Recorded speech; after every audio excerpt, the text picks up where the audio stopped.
Hey everybody, it's Wednesday at 7 o'clock. That means it's time for a fantasy adventure game with the Accent Arcana on the internet broadcast system. How's everybody doing tonight? Ahoy, ahoy. So Doing good. great. So good. Glad to hear it. I understand Dusk is running a little late, so we won't jump right into it. He's on the squad. I'll wait for him. We'll do a little recap when he gets back, I guess. But if we remember, we were at Leon and Bosch's hut in this jungle. And we had been, I believe we were hanging with them for a little while when we last left off.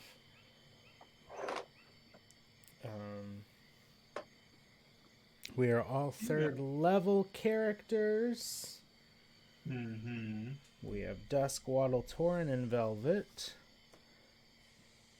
You guys, I'm keep trying to recap it without recapping it. Anybody have any questions, comments about their characters? Anything they wanted to I want to go? spend more time with my character, Nang Nang. I really felt something stirring inside of me in that performance last time. Just a general thought, out loud thinking. Maybe you found a new religion in yourself of Neng Neng. Possibly, quite possibly. I can see the potential in making this a religion. Quick cash off of it. For the audience who may be continually paying attention, we realized Velvet is not a wizard but a sorcerer. Actually, I think I am a wizard. Just disregard everything I said earlier. Okay. Never mind. Whoops-a-diddle. Whoops-a-diddle. An old whoopsie tootsie. We in the old edition, we played a game where when you died, there was a rule in the rule books where if you came back, there was a chance you came back as something different. So what was it? We had the half-orc got stabbed by a mummy and died and came back as something ridiculous, like a spellcaster, and then they contracted lycanthropy. Jeez. And so, like, every 2-3 levels, their character was super different. And then finally, they just let them die. Let me die. I think his character died in the famous Tomb of Horrors, and he was like, just forget it.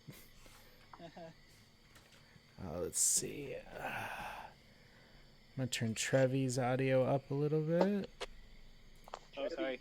No, it's good.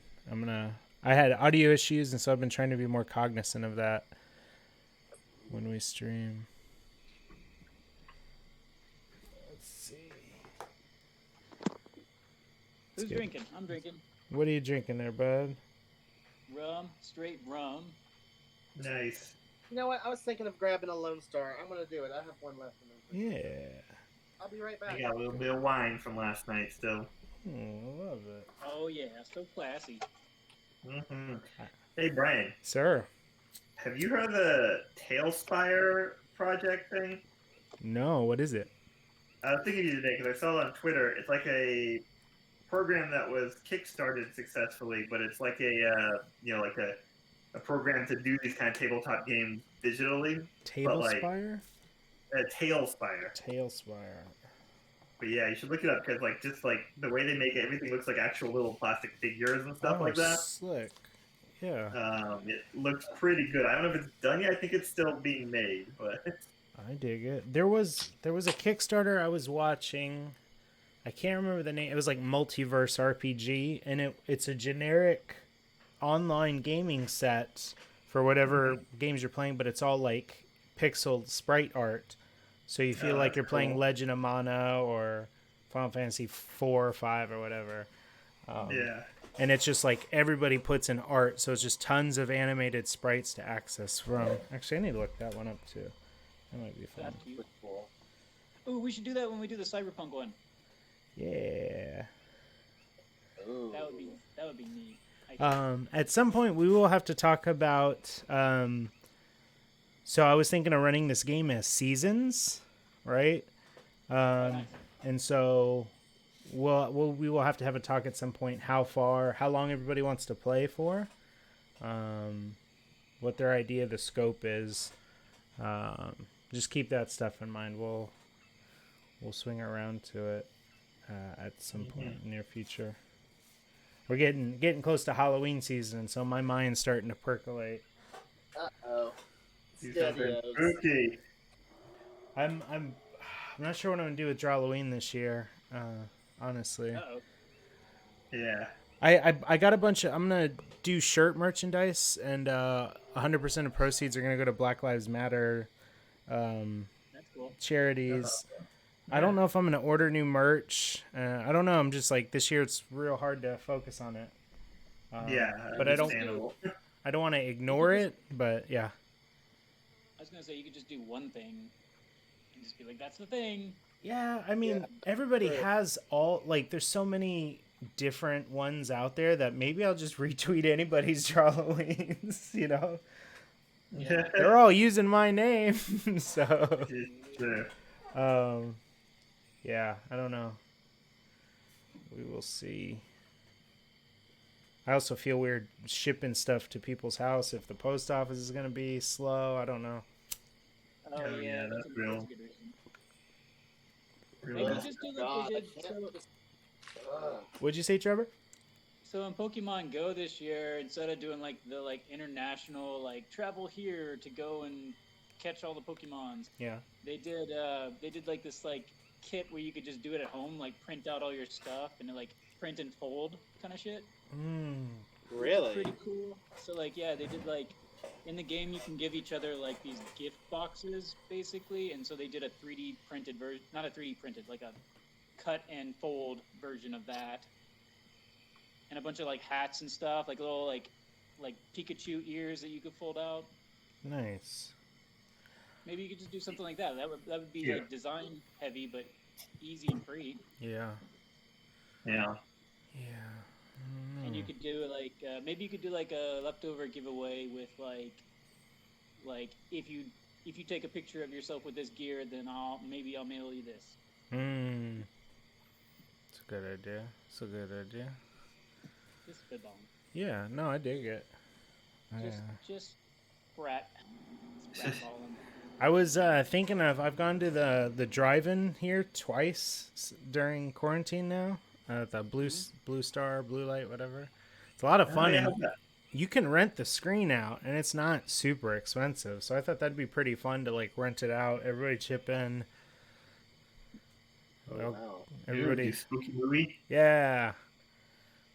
That is What pretty movie? cool. I don't know. What movie would you do? I don't know. It's a real good question. I guess it depends on which of the screens we'd be at, because the Blue Starlight has different themes. There's an alleyway and an enchanted forest. That's cool. I've never been there. That sounds. Yeah, that sounds awesome. I'm trying to think. There's one in Round Rock too that might be closer to you, bud. Yeah, probably. I go to the one in Mueller right here. I saw Blazing Saddles and then Goonies. Oh, nice. It's like- Did it's I like- tell you all how? Oh, sorry, what? No, go for it. I was going to did I tell you how I went to a drive-in laser light show thing for Elliot, as part of Elliot's birthday? Oh no, what kind of laser light show? It was up here at the HEB Center. It was the Pink Floyd laser light show experience, but they did it Nice. outside, so you'd be in your cars, away from people. Uh-huh. And it was fine. It was pretty cool. Except I feel like they could have gotten a lot more interpretive with the animations. It was like they would literally animate what they were singing about. And Yeah. I'm at first it didn't bug me, but then Elliot pointed out, and I could not see it. And I was Yeah. it felt like a bowling alley animation made into lasers and stuff like that. Okay, but I don't know. The few times they did some more abstract stuff, it was really cool and trippy. But yeah. Nice. I've never seen Laser Floyd. Yeah, I hadn't either. It would have been cool inside of a planetarium or whatever. Yeah. For sure. Yeah. Good old planetarium. Been so long. Where's the nearest planetarium? Is it the one out in West Texas? The I McDonald's? guess so. I don't think I've Campus ever, doesn't have one? No, I guess they wouldn't. yeah, I don't think I've ever been to a real one, honestly. I feel like I did when I was a kid, but like, yeah, I don't know. Maybe Remember that was when? just in a movie and I'm imagining it. Did you guys ever have like one come to your school? It's like an inflatable sort of planetarium. You could crawl inside, and it had constellations of the stars and stuff on the top of it, like a big inflatable No. room. No, I Y'all don't didn't think have that. so. I had that happen at my elementary. That was, I Big guess that was a one-off thing. Yeah, I've never heard of that. That's Fancy. awesome. I had like a tiny, like, it was like a mobile home, but it was like a house, and it was all about like fire escape and safety. I remember that one. What? It was weird. It was like a Yeah, I playground, remember but that. It was like a tiny. it was like a fake house, and then it was just to like practice, hey, touching doorknobs and checking for smoke. Yeah, I remember that. Trying to squirrel through like quick escapes and stuff. Yeah, I think it came to I my didn't have elementary it. school once. Good times. Good times. Yay, fire safety. Let's see, what is Who Vinny checks saying? for me again one time? Yeah.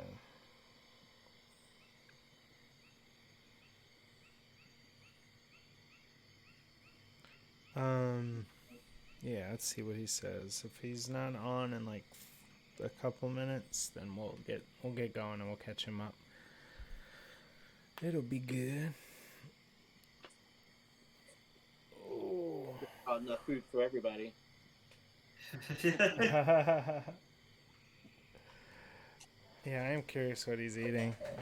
I gotta go to the grocery store myself. I gotta do that trip. Me too. Yeah, that time of the week. Yeah, we've been cooking a lot more here, but been kind of lazy the most of this week. Yeah. Going out to eat? No, I mean just like like ordering. Like we had pizza yesterday and did I don't know, like picked up fast food the other day. Man, speaking of coming to the door, some guy came to my door today for a soliciting thing. And I'm like during the pandemic, what are you doing? What was he soliciting? I'm here.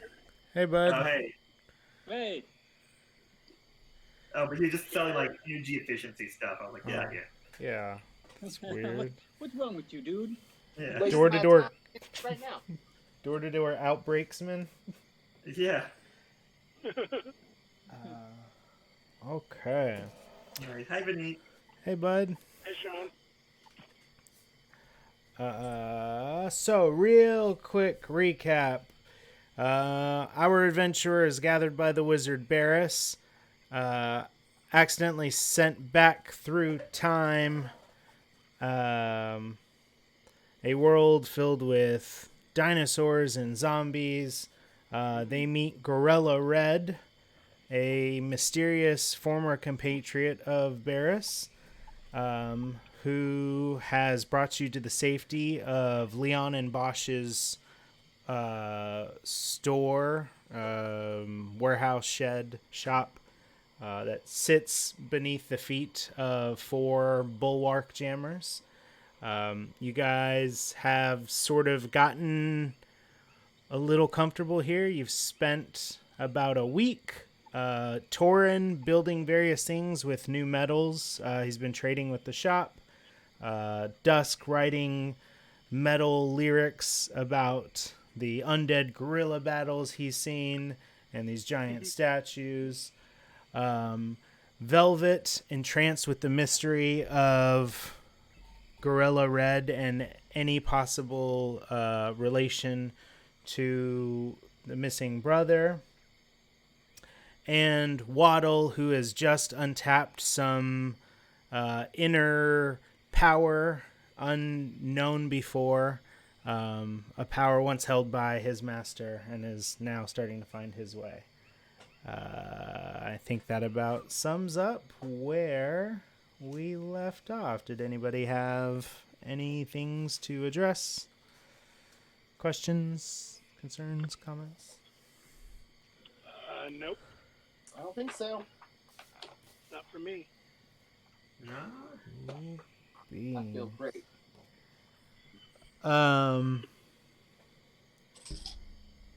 So at the end of the week, towards the end of a day,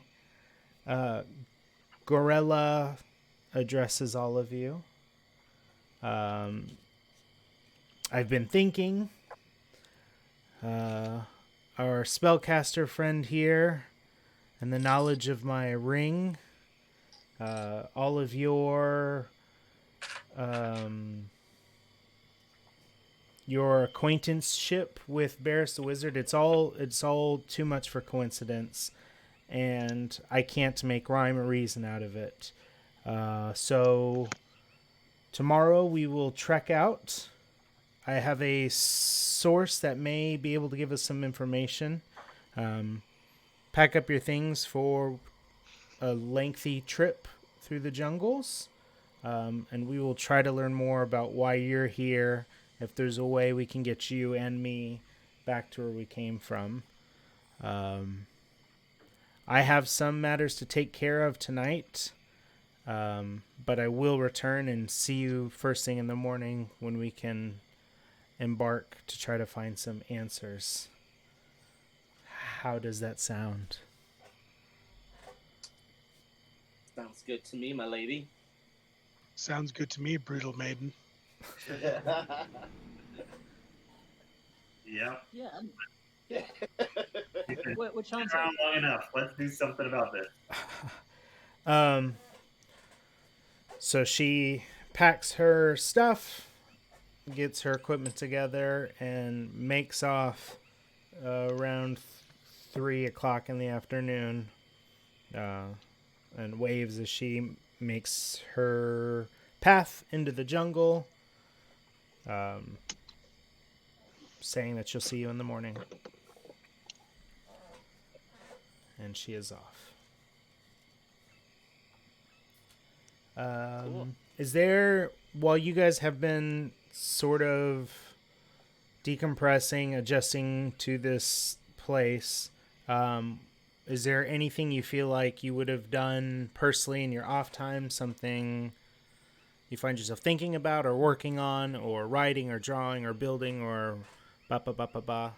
How is your character passing the time when they're not working with the other party? I feel like maybe my character would be looking for some fresh water to collect and maybe forage for some berries or anything like that, edible mushrooms, just in case. I know my character has probably just been every afternoon just staring at the great chromatic volcano in the distance, Mm-hmm. thinking about that, thinking about his deity if he's there now forging things in time, and if not, like I'm like trying to paint it, but doing a real bad job of it, and like trying to like carve it into these like not carve it, but like dent it into these like metal things and working with it. Just really inspired by it. So. Yeah, you feel think, like the work you're doing right now is of the most exceptional quality you've ever made. Just being in the presence of this. Yeah, I'm just like any scrap metal. I'm just like making like I like a fork. I try and show people how excited this is, like the perfect fork, and people like don't care. Yeah. I think I'm doing something similar to Torn in that like I normally I'm really influenced by like dark and brutal things, but this like chromatic mountain is still this like incredibly vibrant yet powerful source of like chaos and death and and it's like spewing hot like torrents of vibrant colorful lava everywhere and stuff, and it's just like I think that's just been making me think really like inwardly about the I don't know, just like about maybe the way I've been feeling towards the party or something, and so I might be like writing some new lyrics in my head, or just kind of like thinking introspectively, or about like weird transcendental things or something like that. I don't know. Cool. Love it. I love it. And Waddle, anything in particular you find yourself doing? I think I practiced with my arms a little bit. You know, my astral arms that I have now. Doing some push-ups and just working out in general. Are your I made astral breakfast for arms these- doing the push-ups for you? Yeah.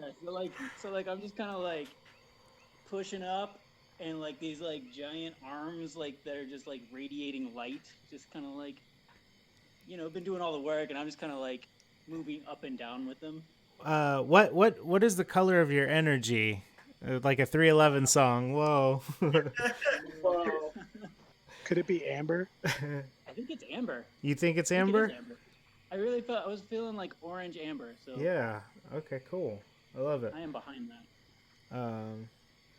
Awesome, yeah. Supersede that. We got Dusk, we got Waddle, we got everybody. I made breakfast for these guys a couple times. Oh. How many bugs Just all of them. are there? Let's see. Velvet, you said you were searching for water and And berries, yes. Berries, like edible mushrooms. I need edible. will you roll me a survival check? Is that a D20? Yes, sir. Okay. I rolled a 7. Rolled a 7. You find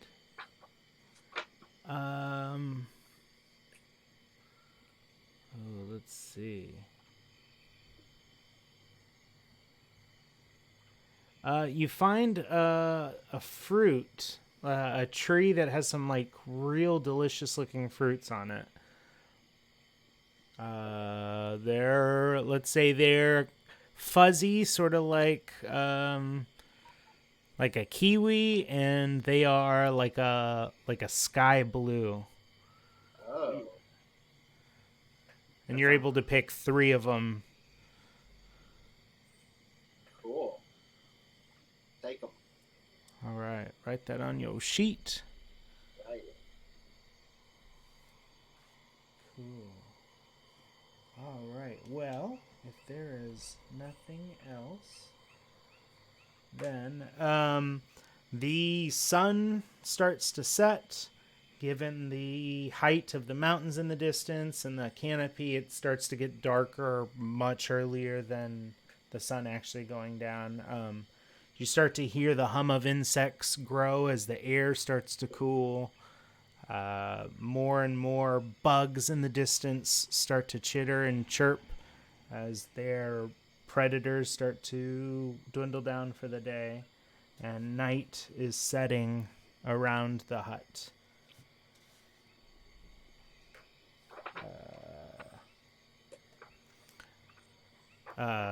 Bosch, the turtle, finishes up his fishing for the day. He was sitting out on the dock. He brings in his nets. He's got various crabs and crawfish, and he's got a couple of buckets of fish. And he starts loading those in, and there's like an ice and salt box in the back. There's like a kitchen area and an office area behind the main store, and so he's going to store food for the day. Leon's been working with the Wark jammers. You guys have been trying to learn more about these mysterious things. So he's kind of covered in oils and arcane goos and whatnot. And he starts washing up for the night. Lanterns start to go on.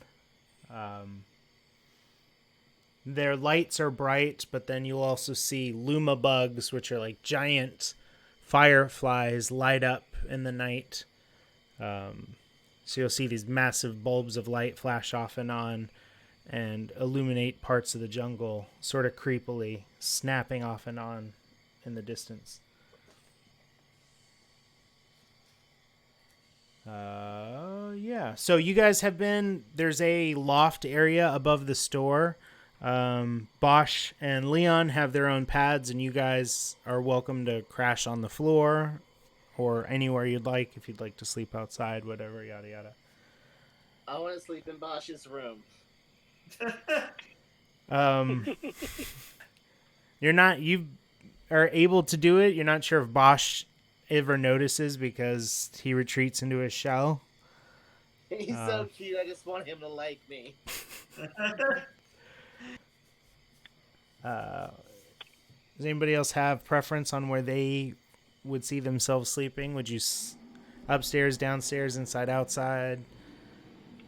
I think I'm gonna sleep against the hut, but on the outside, like on the reverse side of the front door. Okay.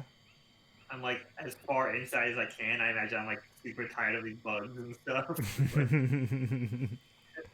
Like, get me in like a cave if you can, like in a closet. Yeah, okay. Yeah, you find yourself in like a dry goods closet. Dwarves' stomachs are very good for ingesting all sorts of terrible things, but your skin is just not made for the little pricks of insects. There aren't any bugs where I come from. His eczema flared up. I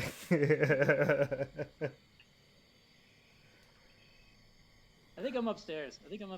Chilling out. Cool. Resting my head on a straw mat or some shit.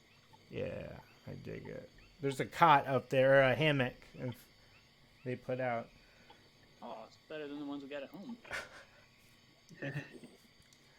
home. So night falls over the hut.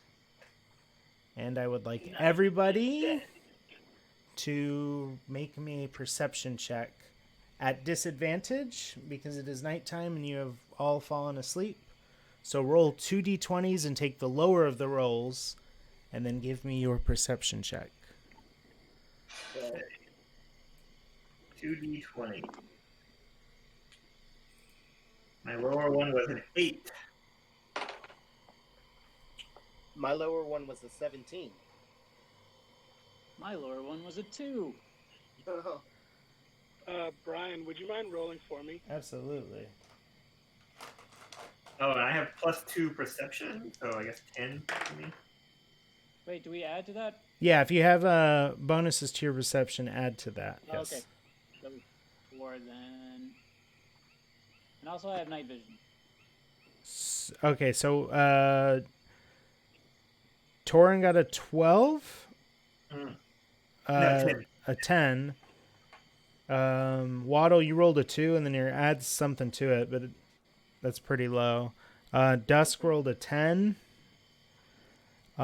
So nobody but Velvet hears the step on the branch in the woods, right? You're having a pleasant dream, and then you just that snap, and it catches your ear, and your eyes wake up. Oh shit. I imagine you in your sleep kind of moved to sleeping on top of Bosch's shell. Like,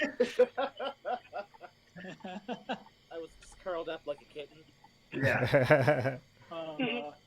Yeah, cute. you're acutely aware of a snap, a branch step. I snap awake, obviously.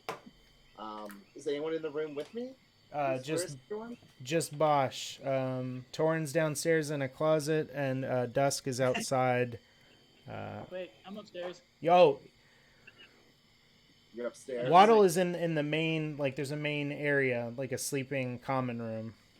But Okay, I'm you were in definitely Bosch's room. Okay. I want to walk down to the common room and wake up Waddle. Waddle, you are awoken in the middle of the night. Waddle, I just heard something snap outside. I heard a branch. I think there might be somebody following us or watching us. Will you come outside and help me inspect? Yeah, but should we wake up the other guys? Can we just yell at them real loud? I don't think it might not be worth waking everyone else up. I don't want to just wake everyone else up over nothing. Okay, alright. Yay. So Start theory. Waddle and Velvet, you go to step outside, I imagine, is what you're doing.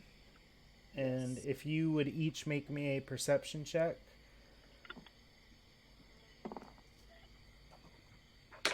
As you look off into the woods, you got a 14 there, Waddle? I got 12. 12. Okay. I added my dude onto it. Love it.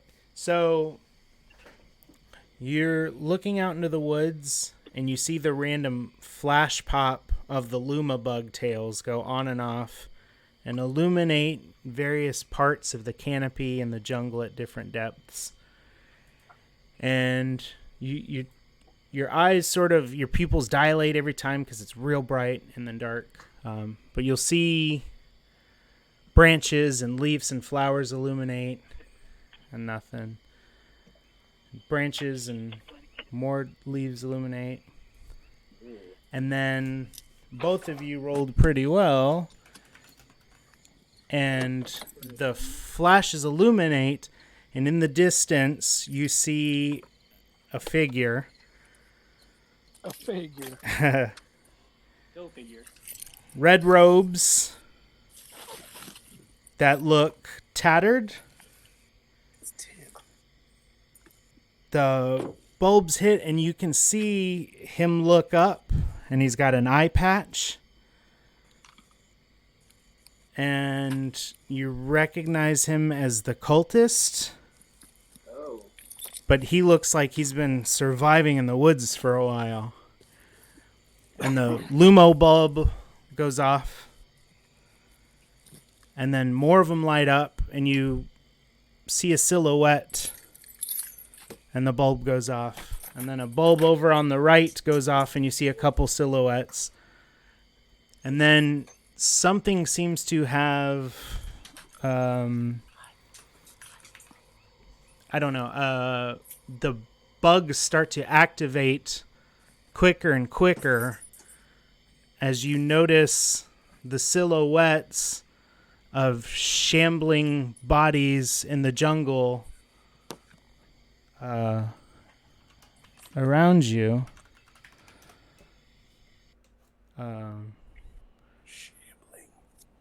We should have woken the other guys up. We should have probably woken the other guys up.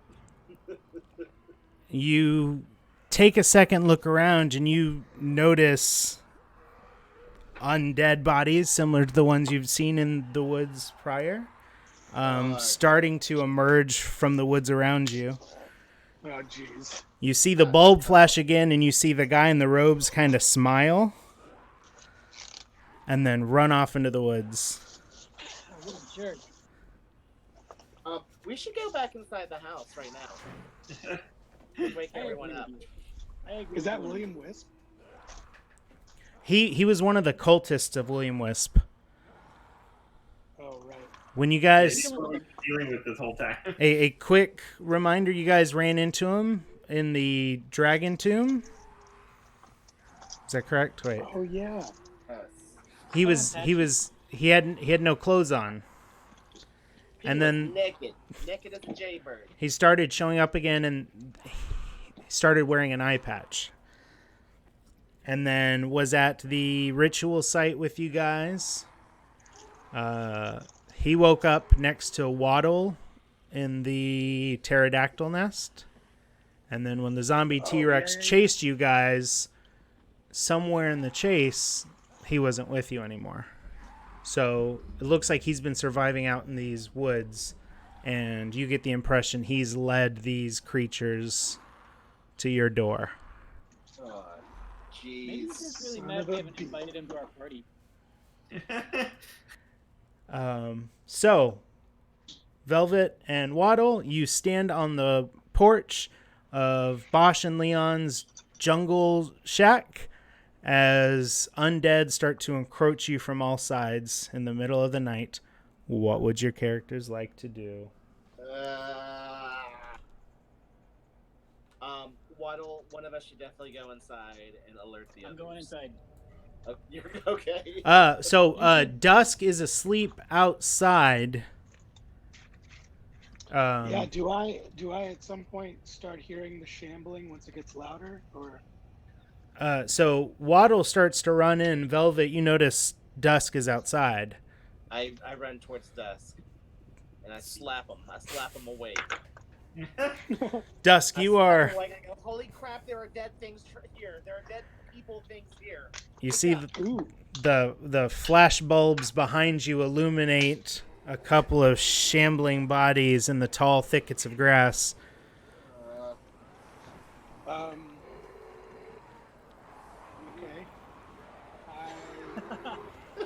I'm gonna immediately. Oh god.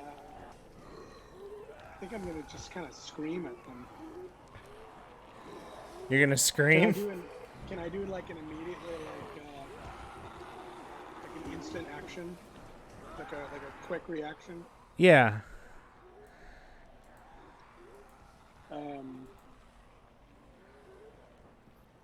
What the heck happened to all my spells? Did you become a sorcerer?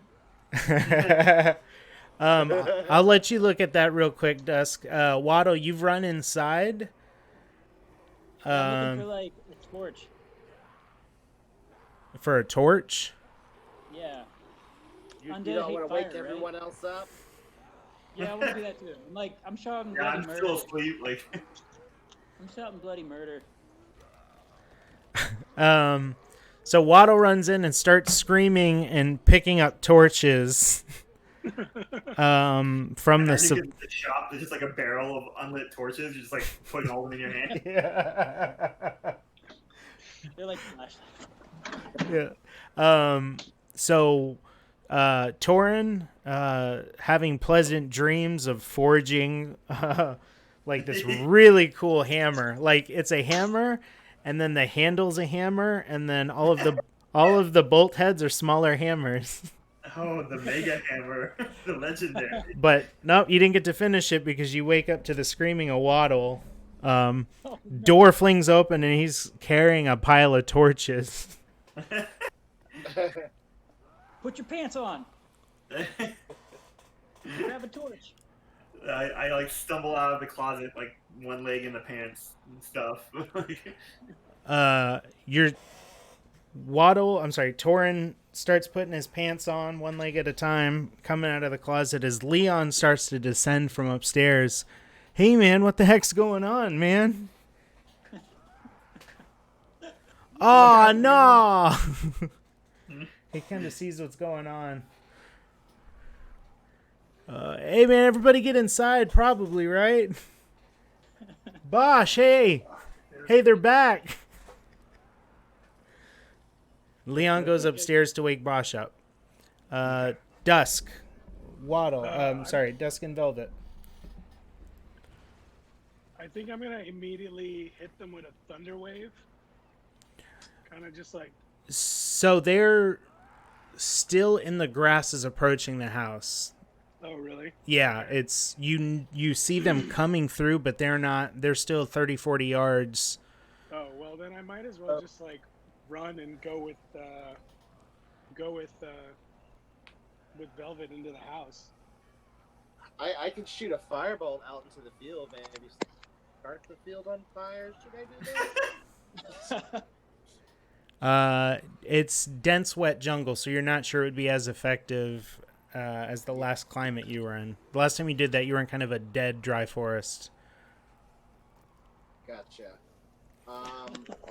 Yeah, so think of original Night of the Living Dead, like slow, shambling zombies surrounding you. So they're not quick, but there's a bunch. I have my crossbow. Yeah, if you could fire off, if you would like, for sure. Let me aim at some heads. Yeah. Do I roll a d20? Yes, sir. It will be your dexterity modifier on this. I think it's on your character sheet. It's a +1. So I rolled a 17, +1 is an 18. Yeah, you fire. I aim my crossbow at one of their heads, and I look them dead in the eye and go, "If the apocalypse comes, beat me." And I fire off a shot.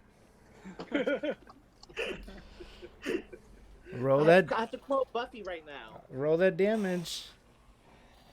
Which one is that one? Is that the 4? Which one is that one? You're using a crossbow. Yeah.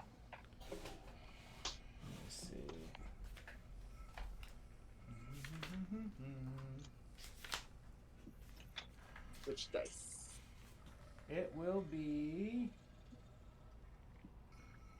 a D6, so normal die.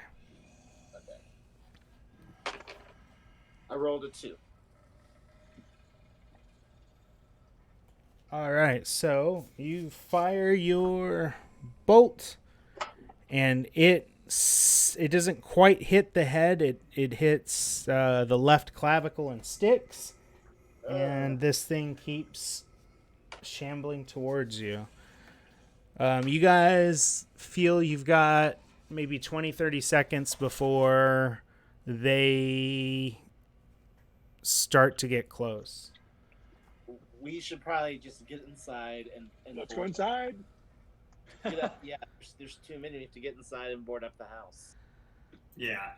So, I'm already kind of nailing like a window shut, maybe inside or something like that. okay. Oh, I've tied all the torches together into one big torch. Make a torch one.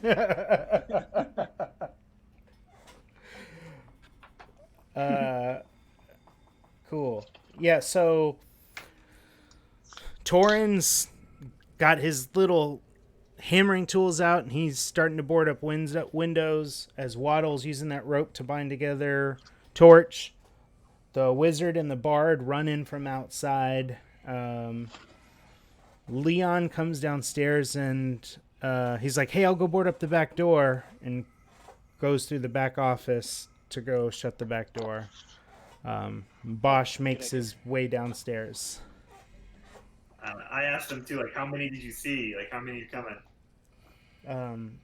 Bosch holds up his turtle hands and just starts like flashing all of his digits. oh, so cute. Oh God. I like can't keep up with it, but I'm like, okay, so a lot. Okay. That many, huh?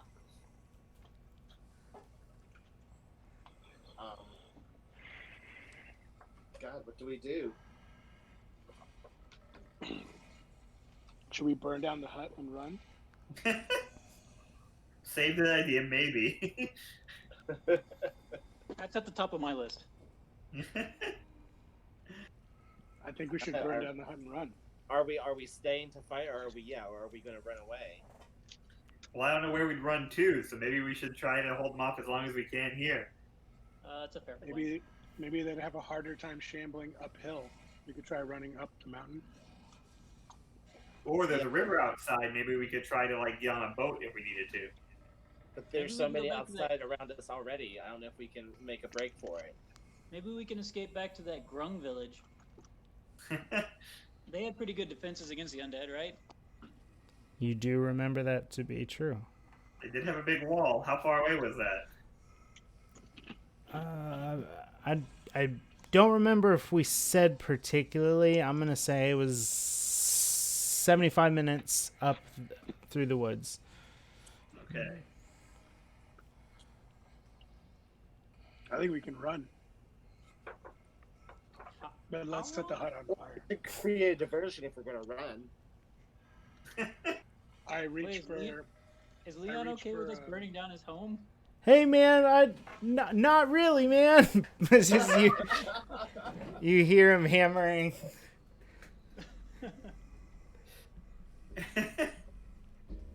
Who shut the front door?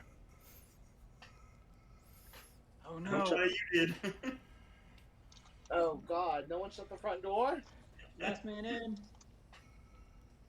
I shut the front door. So Dusk runs to shut the door. An arm juts in as he good. shuts the door. It's going to make a disadvantage swipe attack. This claw reaches around and misses your arm, Dusk, and you see its ancient nails stick into the wood of the door and scrape and pull. And it misses, and you're able to make me a strength check. That's a 11. You push the door and force the undead out. and shut the door into the frame. Very nice. Is there a couch or a table we can shove up against the door? There are like racks. That would probably be the largest thing. Like shelves for different merchandise. I want to start shoving one of the shelves in front of the door. What is everybody else doing? Dusk is pushing against the door. Velvet is moving a shelf. This is tough. I guess, yeah, I'll help Velvet real quick and push over the thing. Waddle, what's up? I ran out of torches to get tied together, so I'm just kind of leaving them in the middle of the room, and I'm going upstairs to see what situation Leon and Bosch have going on. Come help me, idiot. Now you got it. Leon's in the back, boarding the door up. Bosch is upstairs, kind of keeping an eye on everything. They are not together. Are there upstairs to like look out? Yeah, you can see out. So Waddle, do you want to go to the back door or do you want to go upstairs? I'll go to the back door. All right. So Waddle, you go through. There's a back office area. And then the back office leads into a back kitchen area, and the kitchen area has stairs that go up. So Leon has knocked over the desk that was in the office and has sort of made a makeshift barricade. And he's just kind of leaning against it. And, hey, man, how's it going out there? Pretty good. I mean, I think they got a good handle on it. Hey, is this office where you cook the books, but then do you, like, eat them?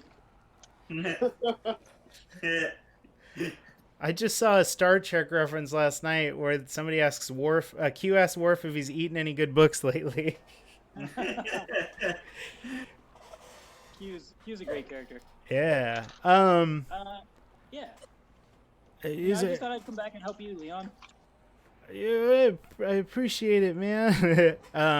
You see the door sort of bouncing on the frame. He's doing a pretty good job keeping it shut, but there's something on the other side of it trying to get in. This is getting hard. So you guys get Torin and Velvet move some shelves in front of the door so Dusk is able to sort of get out of the way.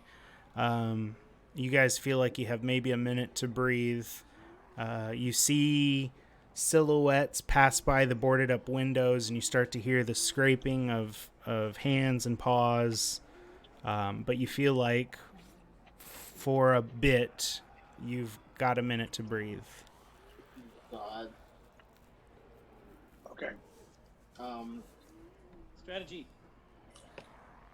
Let's do a perception check of the room and see what's in there. Maybe we can find something as a weapon or something that would help. Yeah, you can roll me a search check. Well, I rolled a 1. You see a mega torch. That's like a real cool looking torch. Did we ever get the suit running? Maybe we can make a run for that. That's true. Did we get the suit running? I don't know. Ask Leon. Leon, did we get the suit running? We've gotten it started, but it doesn't stay on for too long. There's a missing piece. Hey man, stop banging on the door. I'll get with you. It'll get running for 5-10 minutes maybe, man, but it won't sustain itself. You think that's enough time to get away? Did it have any weapons or anything? Maybe we could, fire one off at least. No, I couldn't get the weapons to work. but it looked like it had an aquatic feature. I mean, you could get it into the river, maybe. Maybe we could try getting it in the river and going to that town. Wait, so we're just gonna bail on my place? Your place is made of sticks, Leon. Yeah, man, but I picked all those sticks. We'll help you pick some new sticks. Wait, what do we do if Gorilla comes back too? Like, don't we kind of gotta figure out? Like, she's not gonna know we went to the village, right? That's a Leave a good. note. I don't know. That's Leave a note, yeah. always leave a note. Yeah,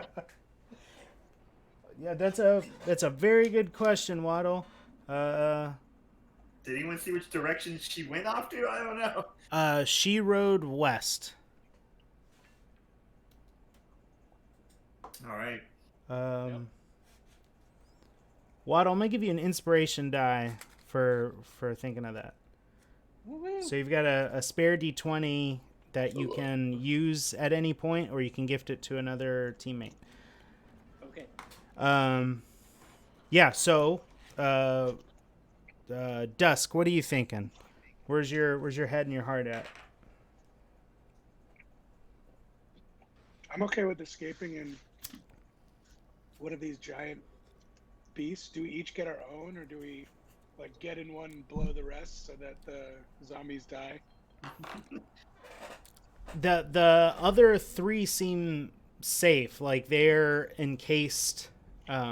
This thing you guys have managed to sort of open up the barrier so you can. Leon's been getting in there working on it. It's big enough that you guys could use it. Yeah, let's stomp as many as we can on the way out and get to that river.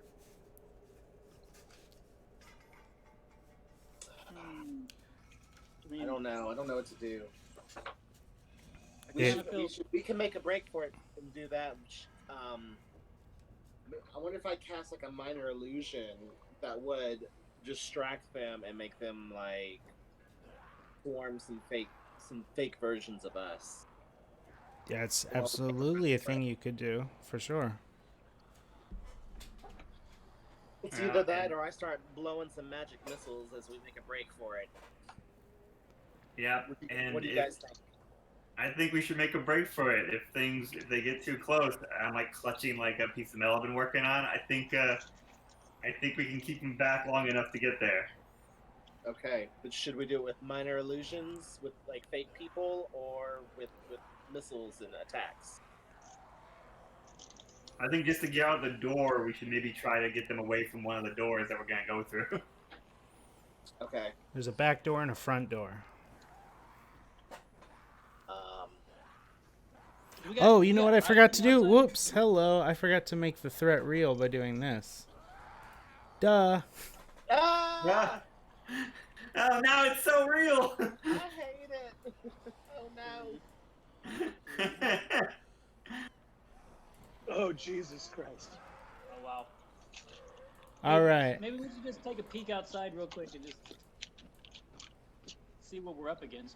Yeah. Yeah, go back up to those windows go to those windows upstairs or something. Yeah, so you guys go up. Maybe we There's like an upper loft with windows that look out, and you see swarms of the undead of all different ancestries and classes. Just everything that's sort of died in these jungles over hundreds of years. There seems to be a specimen of all kinds. There are spots out in the distance. Velvet, you feel like you could cast your illusion safely if you wanted to. Yeah, it's just a matter of which door. You can't get a sense if the front door or the back door would be the best. It's just sort of whichever fate I have decides. a question. Yes. On the second floor through the window, is there maybe a tree nearby? Are we able to maybe like climb up on a branch and kind of like scale our way through the treetops past the zombies while I'm casting an illusion spell? With acrobatics checks, yes, you could make it through. they're kind of bigger trees. It's not impossible. If anybody's wearing like heavy equipment like armor, there'll be a disadvantage trying to climb these treetops. Okay. It is possible. Just Funny, it's I have a disadvantage, but I still have a potion of climbing in my inventory. Oh. Okay. So that's an idea we could try. It is an idea. I can cast an illusion and we can just make our way one at a time. Oh, then don't we have a scroll? Have a what? Don't we have some kind of like fire scroll? Do we? I don't think so. I don't. Did you write one down or something? No, I thought that somebody had a scroll that. I have a fireball. I also have a flaming spear attack because of my new school, my new level. So I could throw a giant, enormous fireball down there too, but I still have some berries left over. Well, That time, Dust scared off a boar.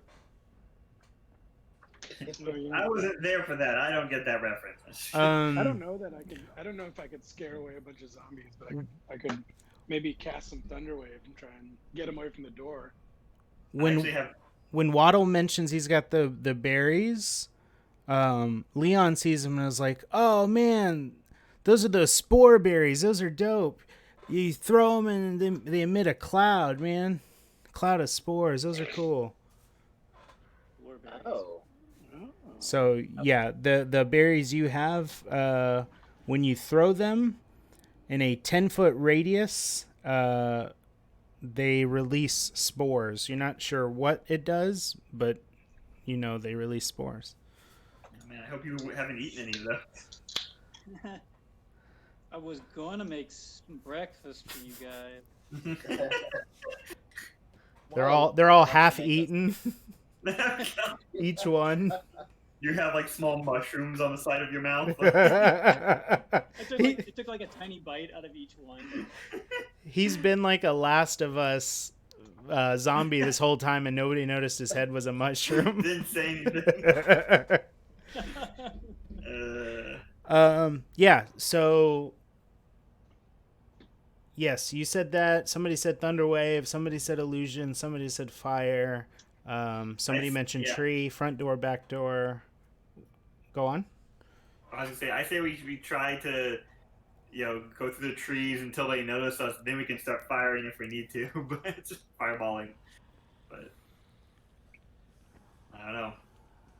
Is everybody like that plan? Yep. what's the plan? What are we doing? Doing a fireball? Doing a what? No. Still ready to do a fireball.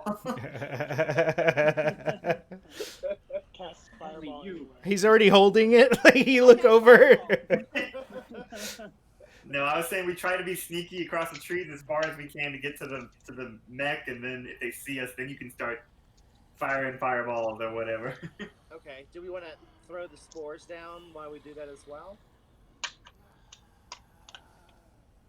I don't know, I guess Throw it in their face. if we need to make a landing out of the trees, we can use that to smoke bomb or something. I don't know. Okay. Can I give everybody like 2 berries each or something?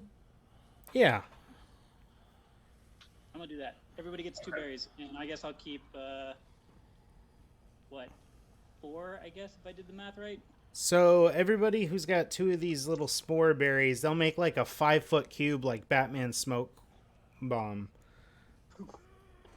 Waddle, yours will still be 10 foot. Sweet.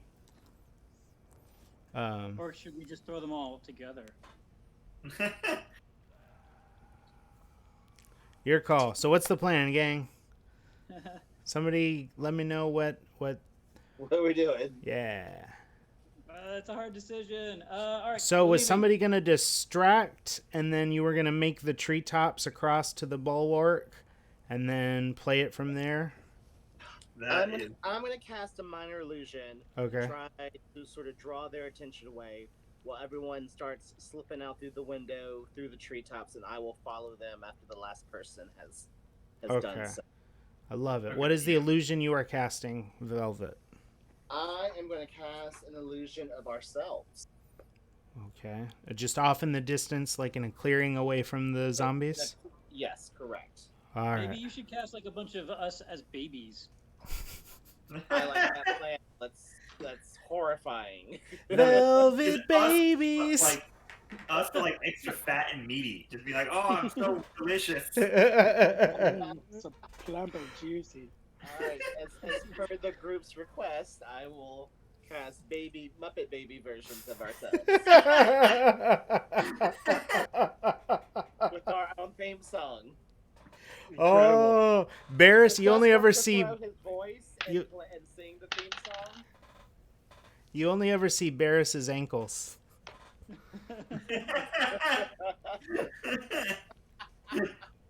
So Velvet like plucks a hair out of everybody's head, maybe pops a ward off Dusk. I'm not sure if Dusk has hair,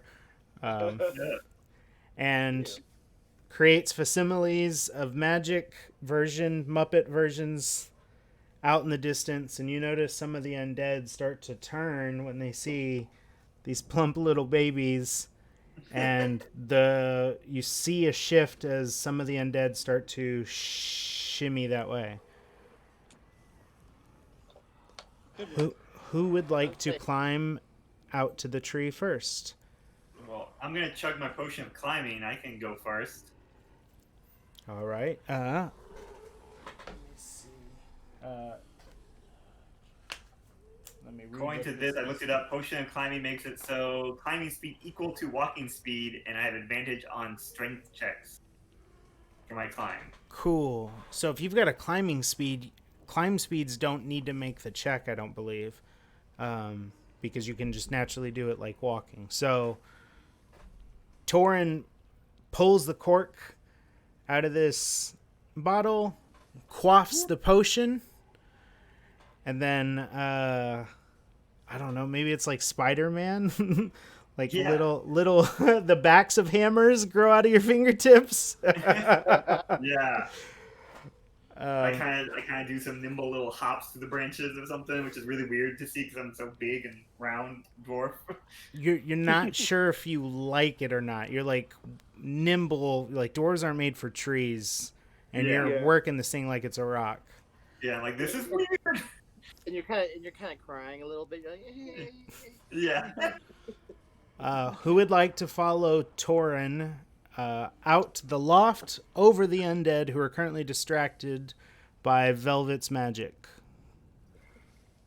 Is it gonna Dusk? All right, I need Dusk to make me an acrobatics check.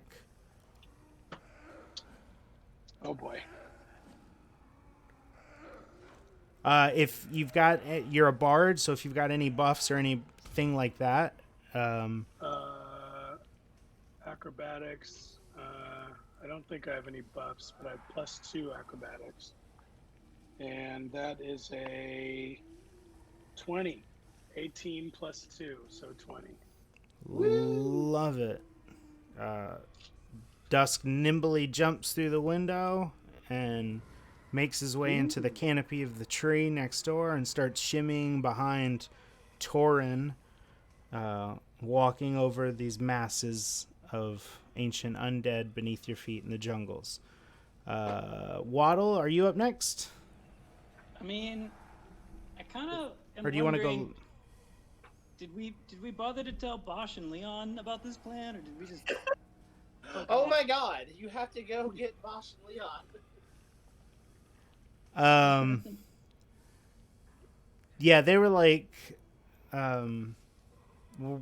they're gonna hold him off as long as they can, and then they'll make their way to the treetops. So heroic. They won't. Yeah, they're with you because they can't do anything themselves. They'll be with us in spirit. Actually, Leon reaches into his pouch. Who's left? It's Velvet and Waddle, and he pulls out a small engraved rod with a button and some ports, and he hands it to either of you, and it says, like, take this. This is going to power the work jammer. it'll give you 10, 15 minutes. Whoever's steering the thing. Well, I'm driving. So Waddle grabs it.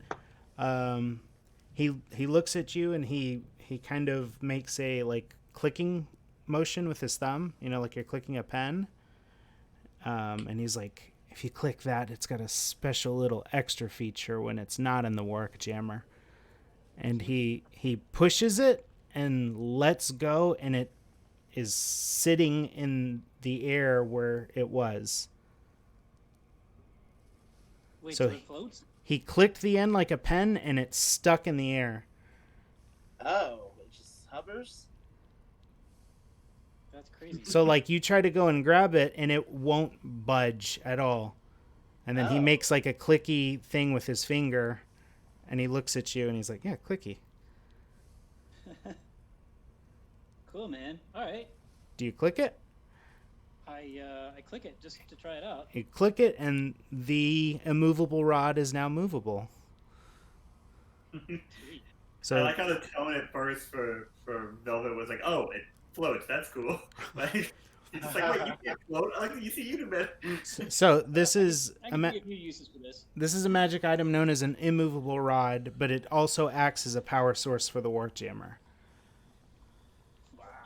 So Sweet. Okay. yeah, and since you're piloting it, so he gives it to you.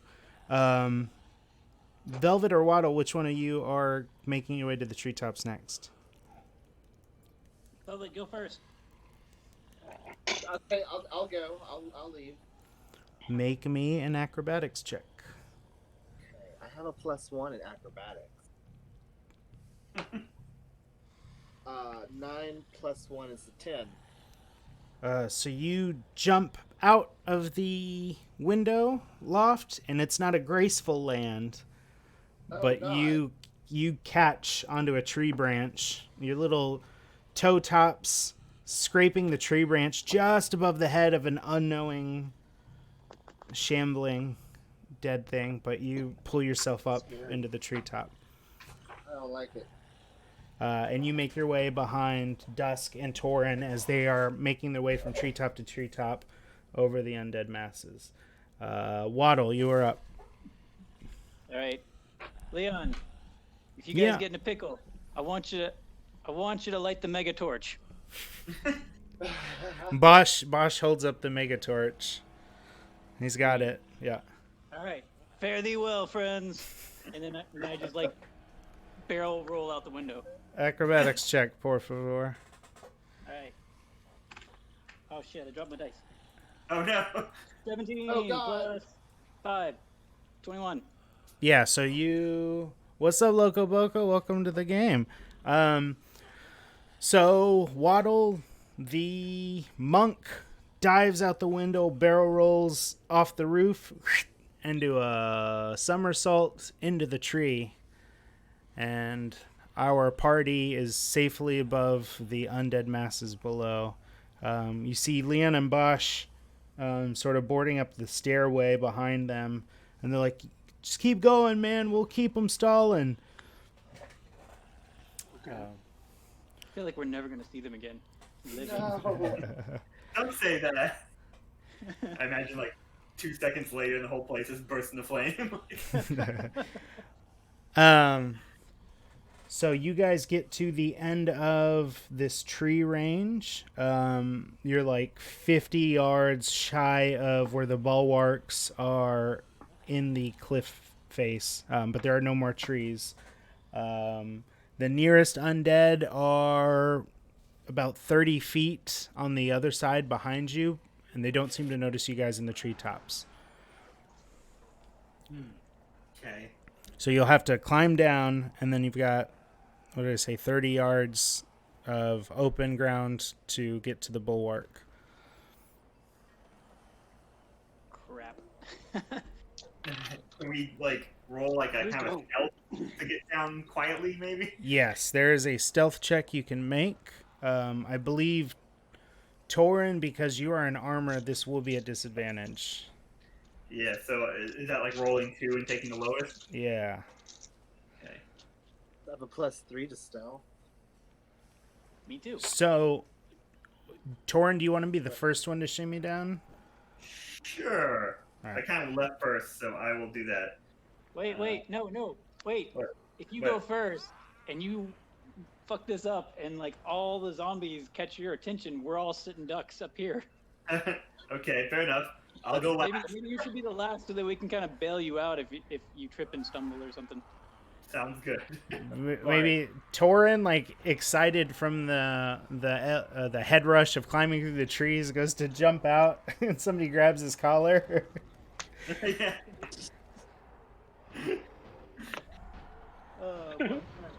So anybody else but Torin go first? Oh god, I don't want to go first. I want to go second. All right, I'll go first. Maybe I can get to the thing you and have get it up and running. you have power, Corey. Right? Yep. I'll try to get there, get situated, and if I get there first, I won't activate it until you guys get there. Okay. That way we have the maximum amount of time on it, right? Yeah. All right, make me a stealth check then. It's Master Monk. 12 plus 3, 15. Not my stealthiest. It's not bad though. Let me roll the zombies, and we'll see if they notice you. You rolled a 15, huh? Uh-oh.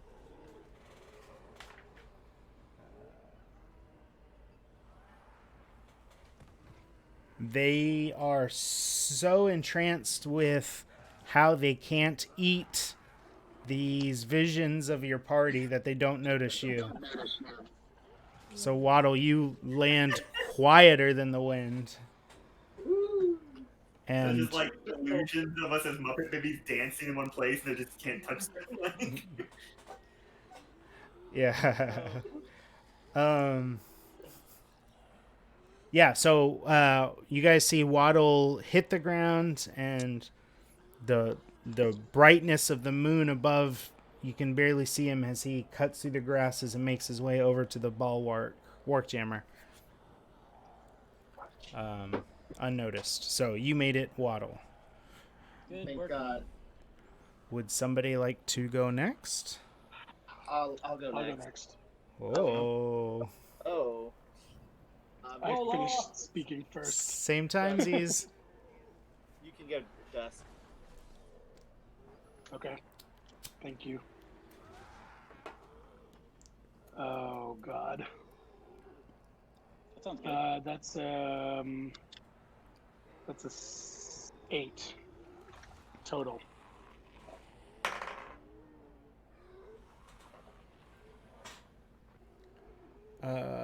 You land, and your loot like hits your bag, and you hear a bing, and it sort of like hangs in the air for a second, and you notice one of the undead start to turn as the sound caught its ear. It starts to turn around to try and see what made the noise. I can use my turn to use my crossbow to shoot him in the head and stop him. Roll me that attack. Or you can climb back in the tree. I rolled an 18! Roll me the damage of the d6. I rolled a 4!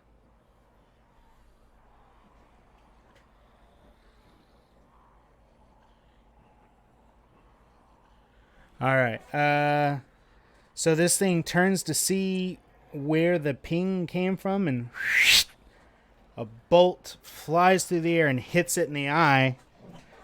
And it's kind of taken aback and loses focus of what it was doing as it tries to grab this thing in its face. Dusk takes the opportunity of this distraction and makes his way safely to the Wark Jammer in the cliff face. Boom.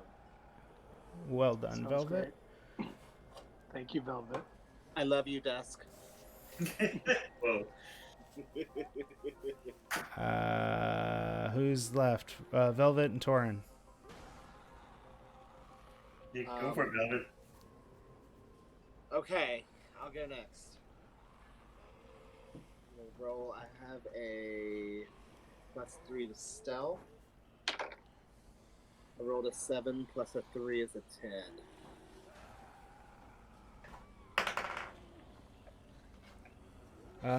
You land, and the grace of Nang Nang gives you levity to your feet, and you land just so gracefully. Oh my god, thank you, Ning Ning. I will light some incense and play some Donna Summers later when we get where we're going. The undead do not seem to notice as Velvet sneaks across the landscape and makes his way to the Wark Jammers. Torin, you look into the loft and you see Leon and Bosch starting to fight off some shamblers in their hut.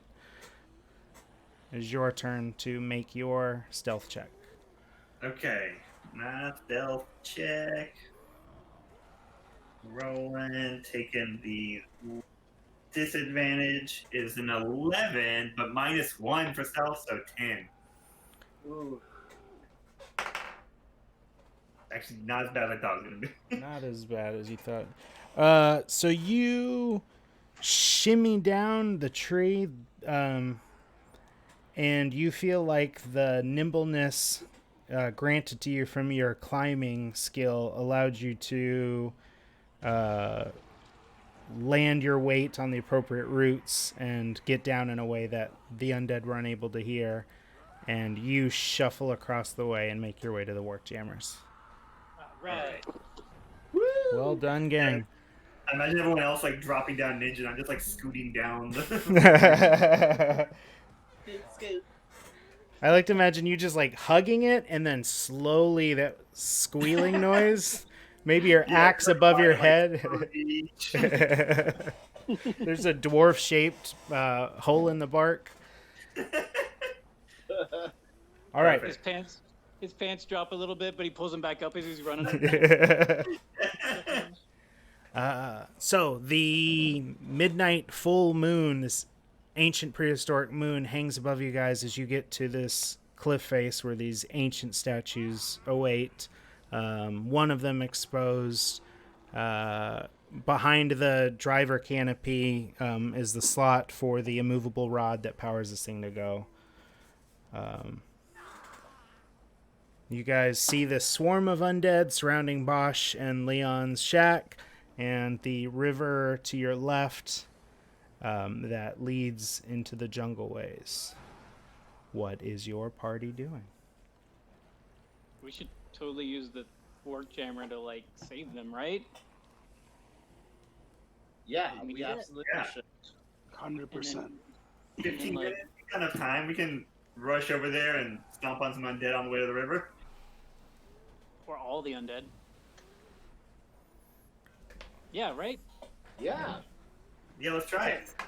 You want to try it? Cool. All right. So Waddle's going to be the one steering it? Is that correct? Waddle's going to be the one steering it? I got to bring up the book. I think he has the most experience with this thing. Okay, let's see. I've been inside of it. Well, Yeah, all right, let me see. Let me get the book. I've got it here. I just got to find it.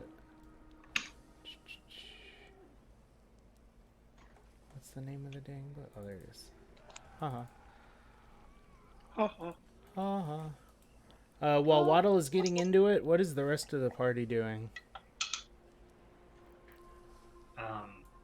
Pacing wildly. Can we all fit in it, or do we have to like hold on to the outside? So he's kind of getting into it, and there's like an aquatic transform mode that will make this thing kind of rotate and adjust to float in the river. So as it stands right now, it's one person, but if it goes into the boat mode, everybody will have a space in it, and there will be one person piloting it. So it's like reptile themed, right? Was that your creature? I think so. Yeah. I think I picked lizard. I want you guys to design how you see these. These are your sort of BattleBot transformer ancient mech Mecha things, swords. right? So Can it like?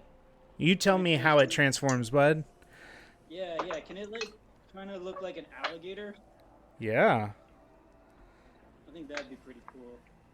Then like people can like ride in its mouth or something. Okay. Yeah, I love it. Yeah. So the Gator Jammer.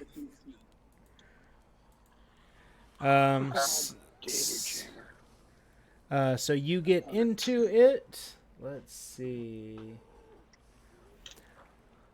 On your turn, when you are piloting this thing, you can take one action. The action is either a move or an attack action.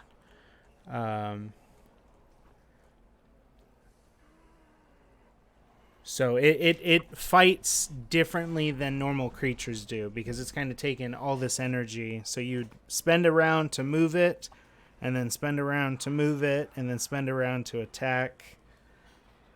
Because it's like this big mechanical beast. Makes sense? How far does it travel on a turn?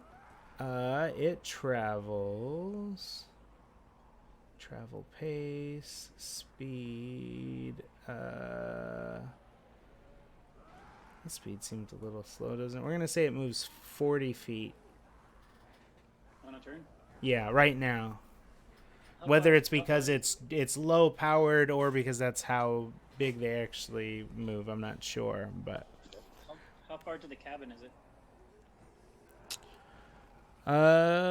boy, you're gonna make me do math. Sorry. I feel like it'll take you about a minute to get over to the cabin. Okay. Got it. I'm kind of like banging my fist against the like machine. I'm like, oh, I'm like really excited to be in it, and I'm just kind of like, what buttons are in here? What can I hit? Yeah, so you strap yourself into the leather encasings, and when you're ready to power it on, this thing will light up, and attention will be drawn to you. You remember when you turned it on, the eyes lit up, right? If it's this big crocodile alligator, it's got these eye lamps up top that burn this arcane green. So when you start it up, you will draw attention to yourself. You guys ready to roll? Yeah, I did. I wasn't sure. Can we like go with him, like holding on to the top part or something, or do we just like run behind him? Yeah, you kind of when he's in this mode, like the mech walking mode, yeah, I guess you could hang on to the back of him. Yeah.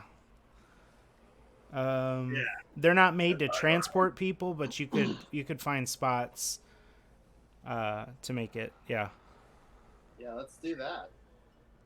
Yeah, I'm gonna try and climb on the back and hold on. Yeah, I'm gonna try and climb on its scales and on the back somewhere and hold on as well. Cool. Velvet, your illusion disappears as you start climbing onto this thing. Like its duration has run out and the magic has ceased to be. So you guys climb on, and when you're ready, Waddle, you can power it up. Yep, that And sound it- effect. The alcove starts to shake a little bit. These vines that are attached to you shimmy as power courses through the limbs of this ancient thing that has only been turned on a few times. You hear the creaks and moans of stone and wood as it starts to slowly chug forward. The eyes burn this bright green that cast this light over the plains between you and the shack. And you start to locomote your wark jammer one step. It's real tough at first as the plaque and build up from all those years start to break away, and you start to move towards the hut and your alligator wark jammer. Woo! I guess everybody hanging tight. Everybody good. Trying to. So you see, as you're approaching, you see a bright light from the top floor I don't know what the word is, illuminate as the mega torch is lit. The Mega Torch. Was there something about the mega torch? That was their last resort. The swarms of undead around the hut, some of them are focused on the building, but the back half of them have turned an interest at this giant walking alligator creature mech approaching them. And they start to swarm towards your feet. What's up, Velvet? I'm throwing a flaming spear. That's it. I had enough. Do you guys want to roll for initiative? Sure. Are we battling them? Yeah, roll me a d20. I got a 20. I got a 22. I got I 3. got 19. Woo! What'd you get, Waddle? Do I add initiative to my initiative roll? Yeah, So I got a 6. Oh. 6. Okay. Doing great. Doing good. Doing really Doing good. real good. I'm -1 initiative, so I guess we got 18. Okay, cool. So let's fix our initiative order over here. Top of the order is gonna be Dusk, Boopadoo, Probably gonna swap this dice out. followed by Velvet, followed by Torin, followed by Waddle, and then because they're real slow zombies, the zombies go last. So you guys all go before them.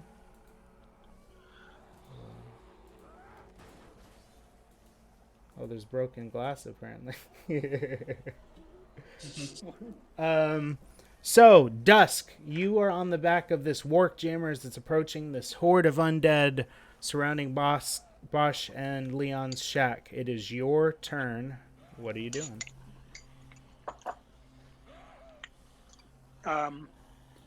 Okay, so from on top of the, I'm standing on top of this giant gator jammer. Mm-hmm. I'm gonna look down, I guess, over the edge. Are they kind of crawling up the legs and stuff, or are they just kind of coming towards us? Yeah, they're starting to crawl up the legs. That's creepy. Yeah. Okay, I'm gonna focus in on one of them. All Maybe right. like the one that's just kind of like in the front of the group, Mm-hmm. and I'm gonna point right at it, and I'm gonna cast Hellish Rebuke. I love it. Which means I point my finger at the creature that hang on. I can't do that because it's a damage thing Yeah, only. it's not damaged you yet. Oh man, my You got- bad. No worries. If you need to take a minute. No. Instead of Hellish Rebuke, I'll wait. You know, that's I like the way that works. Yeah. I'm gonna do a Thunder Wave instead. All right. Kind of down the leg. Try and knock them off of it. Is it a reflex save for me or is it a spell attack?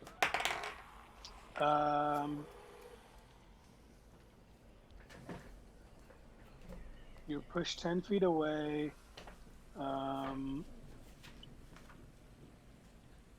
Wait, what does it say? Thunder wave? On a Oh, failed so I have save, the to make creature save. takes 2d8 and push 10d away. So you take thunder damage. Yeah, so I need to make a Constitution saving throw. So what is your DC that I need to beat? I guarantee you I didn't pass it. It doesn't matter. Okay. I got a 19. Oh wait, a 16. Yeah, so you get to do 2d8 thunder damage, and you're going to blast all of the undead in a 15-foot cube 10 feet away. So roll 2d8.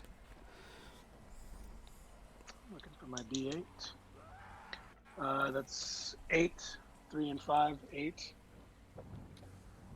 So you look over the top of the Wark Jammer and strike this hellish chord, and this wave of sonic metal energy comes out of your hands and sort of blasts the zombies inwards on themselves. Like you forced them down, but they couldn't go further into the ground, so they like crumpled like cans Whoa. and off the leg of the gross. Wark Jammer. Metal. Yeah. Velvet. I leap right next to Dusk, and I conjure up a flaming sphere, and I kind of try to hurl it as far as I can, while screaming, "See you next Tuesday!" Wow. What's Tuesday? You'll find out next week on our program. All right, so I need to make a dexterity saving throw, but I rolled a 1, so that is a critical failure. Woo! So you summon this 5-foot cube sphere of fire. Yes. So it appears where this zombie is, and it fails. So you get to roll 2d6, so 2 6-sided dice. Okay. I rolled a 6 and a 1. All right, so you did 7 damage. So you tap into this your evocation school that you've been learning. Like, oh, this is a new trick I just picked up, and you pull this flaming sphere out of nowhere, and it torches this zombie. It falls to the ground, and this flaming sphere lands on it. So the zombie is dead. As a bonus action on your turn, you can move the sphere up to 30 feet. If you ram the sphere into a creature, that creature must make a saving throw or take damage. So on your turn, this sphere's out there in this horde of zombies now. And on your turn, while you're doing stuff, you can move it into other zombies. Oh, good lord.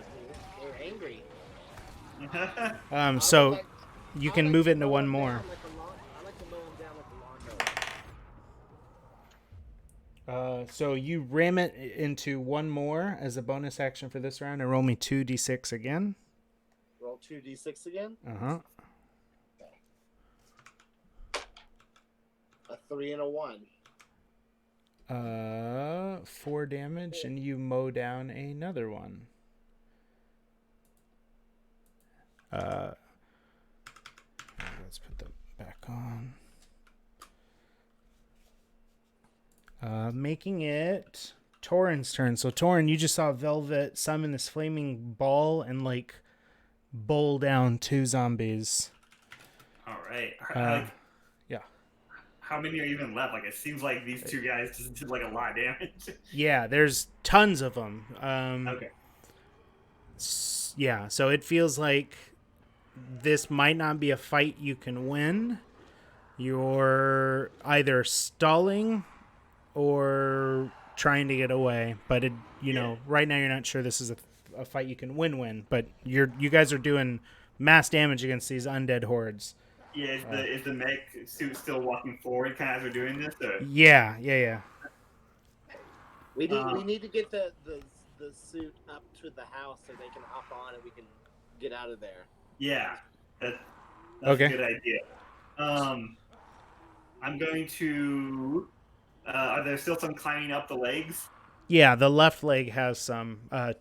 Dusk cleared the right leg off. Ooh, okay, cool. I get to use a spell I wanted to use. That's from my special forge divination school. Ooh. Called Heat Metal. Ooh. I can choose a manufactured metal object that I can see within range. Yeah. Cause it to glow red hot. So I want to heat up the leg if I can to like burn their hand. I love it. Yeah.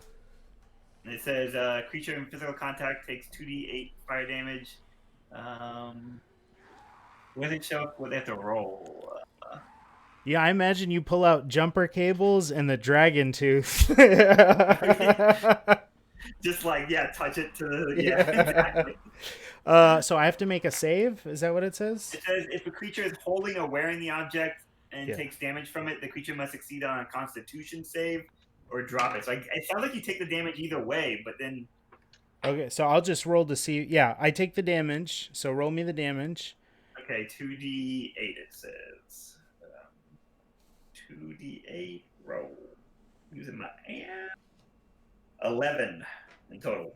Nice. And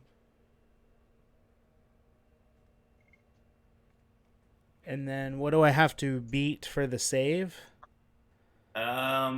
You should have on your character sheet. You have a spell save DC. It's like a 12. A 12. Okay, I rolled an 11. So you reach down and you heat the metal of this ancient mech, and some of them sort of like combust immediately from the energy coursing through them. A couple of them let go, like reflexively, instinctively, and Torin, you've cleared the left leg. Sweet. Man, when I first read this spell, I was like, imagine using this on something that they're wearing, like a suit of armor. Like that's messed up. That's exactly what you use it for. If they're wearing like plate armor, metal plate armor, you just ruin somebody's day. Jeez, that's kind of dark, but okay. Yeah, it is. It really is. Zesty. All right. Hey, Waddle, what kind of weapon do you see your Wark having?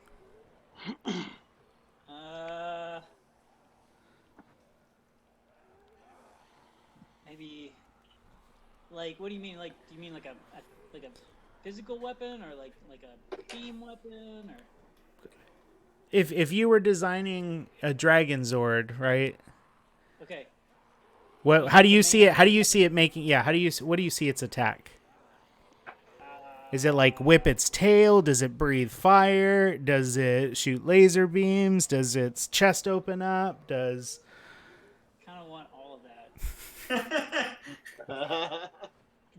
It can do. All right. So main attack, maybe it. Let me Like think about it. I've got the I think damage maybe- it does, so I'm just trying to figure how you would envision it. I think maybe I don't want to take away from anyone else's opportunity. Maybe just a tail whip would be pretty radical, like atomic tail whip or some like super powered like ultra destructive like maybe when it makes contact it sends out like a concussive wave. All right, roll me a d20 and add 8 to it.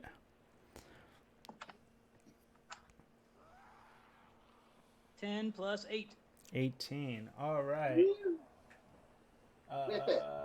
Whip it good. Let's see.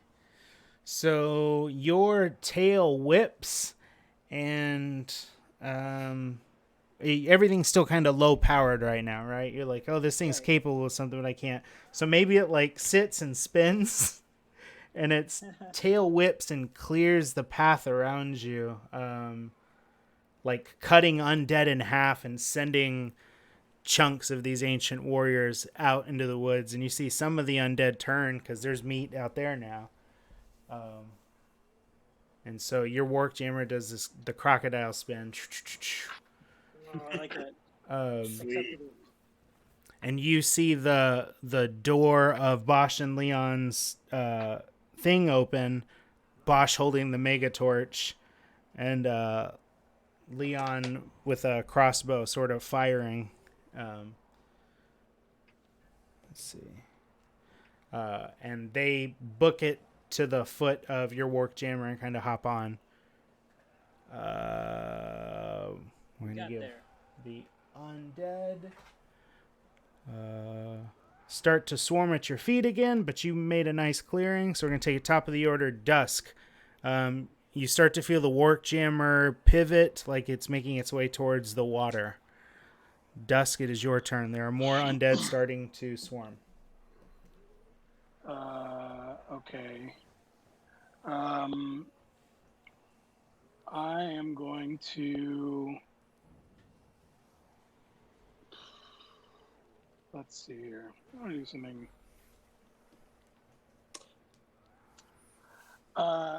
Okay. I want to do something like heroic and cool. Since I'm starting to feel like neat and inspired, so I'm gonna grab my my rope that I have in my bag, Yep. and quickly lasso it around like one of the like top like back spikes on this gator jammer. Uh-huh. And I'm gonna do like a Legolas style swing down from the side of the leg, and just like slash at as many of the zombies with my longsword as I can, and try to like swing back up. All right. So I'm going to need Onto you the to top. make me... That sounds like an acrobatics check. Yeah, it does. Um, Or an athletics check? No. The acrobatics. Maybe a performance check. how would it be? like- You explain to like me how it's a third- performance check. Like how? Because Like it's very performative. I don't know. talk me into it.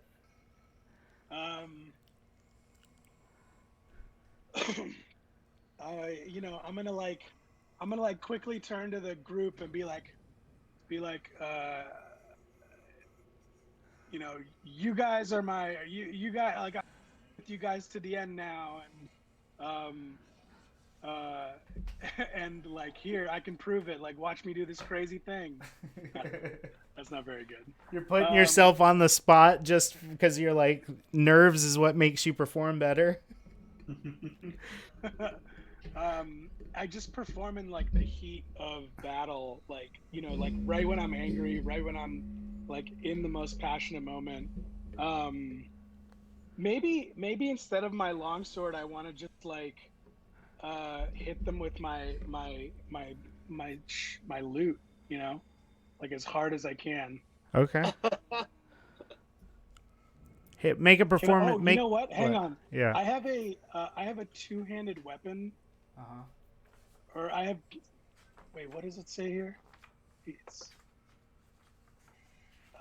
two-weapon fighting actions in combat. Can I use a longsword in one and my guitar in the other, or my lute in the other? How are you holding onto the rope? It's tied around my waist. Oh, okay. It's a circac. So you wanna like bungee down and attack with a weapon and swing with your lute? Yes, I want to use my bonus actions in combat. A bonus action, two-weapon fighting. Oof. Make me the performance check first. Let's see. You've told yourself this is what you're gonna do. Now let's see how it works. Oh boy, here we go. So like time slows down. Oh shit! What'd It's you a roll? 15 plus 6, so 21. Oh. I feel like we all start to hear like awesome rock and roll music, even though he's not playing. And we're just like, does anyone hear that? Oh, so you're like, you start scaling down the side of this mech, your feet moving in rhythm, like hitting different hollow parts, drumming up this like warrior's beat.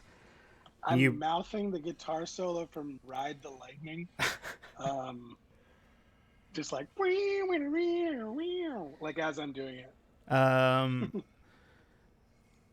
All right, you draw your lute as if you're going to perform, and you feel like you can hit the head of this guy and make the right note on your lute by concussing him with it. So what is two-armed, two-weapon attacking? How does that work? Is one at disadvantage?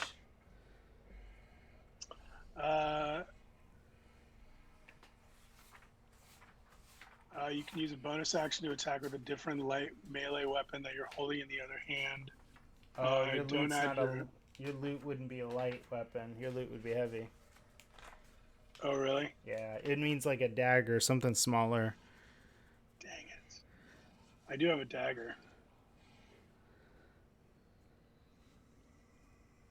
All right, I'll just use my my dagger and my longsword. All right. So you reach down and... Or I'll use my lute and my dagger. Yeah, that's it. Loot and Dagger. Ooh. Sounds like the name of a trendy restaurant. Feel my loot and dagger. All right, roll those attacks. Medieval inspired cuisine. Okay. Have you tried the game hen? First attack is a 16. What's your second attack? Second attack is a 7. No modifiers. All right, your first attack hits, but the second one does not. So you like come down and swipe with your dagger, and the zombie sort of fell in a way that you weren't ready for, and your dagger misses, but your longsword on the way up catches it. Roll me that damage. That's a D8. That's only a 1. All right, so you lop its hand off, but it's still attached to the Wark Jammer, making it Velvet's turn. Velvet, you just saw Torin sort of bungee down and make an attack. You mean Dusk? Dusk. I'm sorry. Ew. Velvet. I'm wondering if my mage hand it's not really like solid. I can't like. Yeah, it's like 5 pounds at most. I couldn't use it to just sort of like barrel through and just knock people over. So you've got your flaming sphere right now. As a bonus action, you get to move before you do anything else. Okay. I need one of us needs to get the attention, or I guess I could yell out to Leon and Bosch that we're coming and make their way towards it. They made their way. They made their way to it. Okay. So I kind of just want to use my sphere as sort of like a wrecking ball to sort of like plow through and make a path for them to. Yeah. So roll me 2d6 twice. Your standard action and then your bonus action will let you plow through 2 zombies. So give me 2d6 2 different times. Okay, 2d6 2 different times. Yeah. So the first one I got a total of 3. Okay. And then the second one, the total of 5. So you reach out with your arcane reach, and you move the sphere into a zombie, and it kind of rolls over its leg and takes a minute as it kind of burns through the bone and meat. Ooh. And then it snaps through the leg, and the undead falls on it, catches on fire, and then you move it into the next undead, sort of rolling over the previous one, and it starts to cook that one too. Yes. Torin, the smell of burnt corpses is starting to fill the air around you. Oh, sweet. Okay, so I'm seeing so we're making our way towards the river now, right? Yeah. I'm seeing the zombies come up. I'm feeling like now's the time for Modrin to show me his might, or me to show him my might. Yeah. And I want to kind of run up to because I feel like I'm kind of on the shoulders of this thing. I want to run to the front of the mech and hold out. One of the things I had been making was a new holy relic symbol. It's in the shape of the mountain.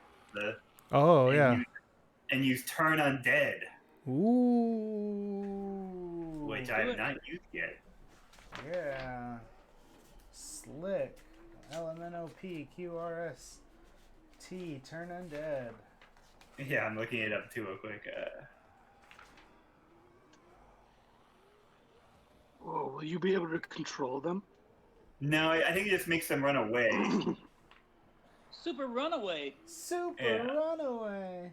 You have to make run away. Yeah, wisdom saving throw, or he's turned for 1 minute. That is a 5.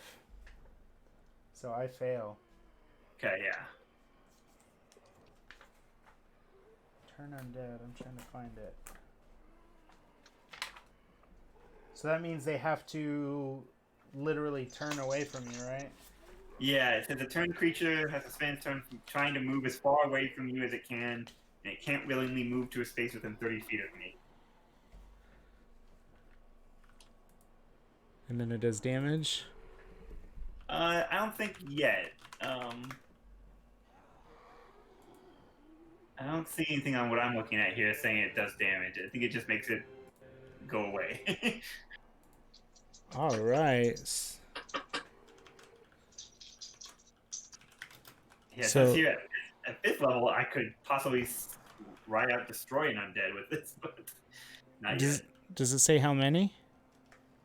Oh, for the destroy thing? Yeah. It said, well, no, just disaffect any undead within 30 feet of me. So I don't think so. So Torn pulls out this symbol of his deity, literally in the shadow of a holy temple of his god, and this prismatic light flows down and pulses through your relic, and this light wave pulses out, and all of the undead turn and start to screech and squeal and break away from your Wark Jammer. They hated that. Wow. The area around you is illuminated and warm and safe. And the Wark Jammer slowly makes its way to the river. It starts dipping its feet in as it starts to reform into like a boat mode. So I imagine there's just this glowing bubble around you guys, keeping these undead away from you. And your Wark... This is nice. Your Wark Jammer transitions into a boat mode in the Nice. lake.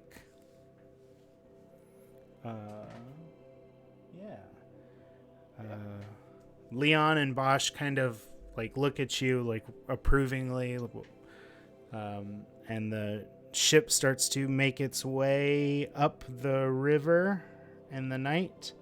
And the camera will fade to dark right there, and we'll call that tonight's game. Woo. Wow. Yeah, awesome. Well done, gang. That was really, really cool. Maybe as you guys are dipping off and the camera's getting ready to fade, the camera pulls back as you see that cloaked, one-eyed figure watching you Oh, that dick. leave into the distance. And that is where we'll call tonight's Axe and Arcana 5th edition Dungeons & Dragons fantasy adventure game, only on the internet broadcast system. Yeah, that was fun. Thanks, everybody. We're going to chat off there, but thanks, everybody, for coming to watch. We're here every Wednesday at 7 Central. Come watch us, and we'll see you guys next time. Thanks so much. Goodbye. Bye. Bye.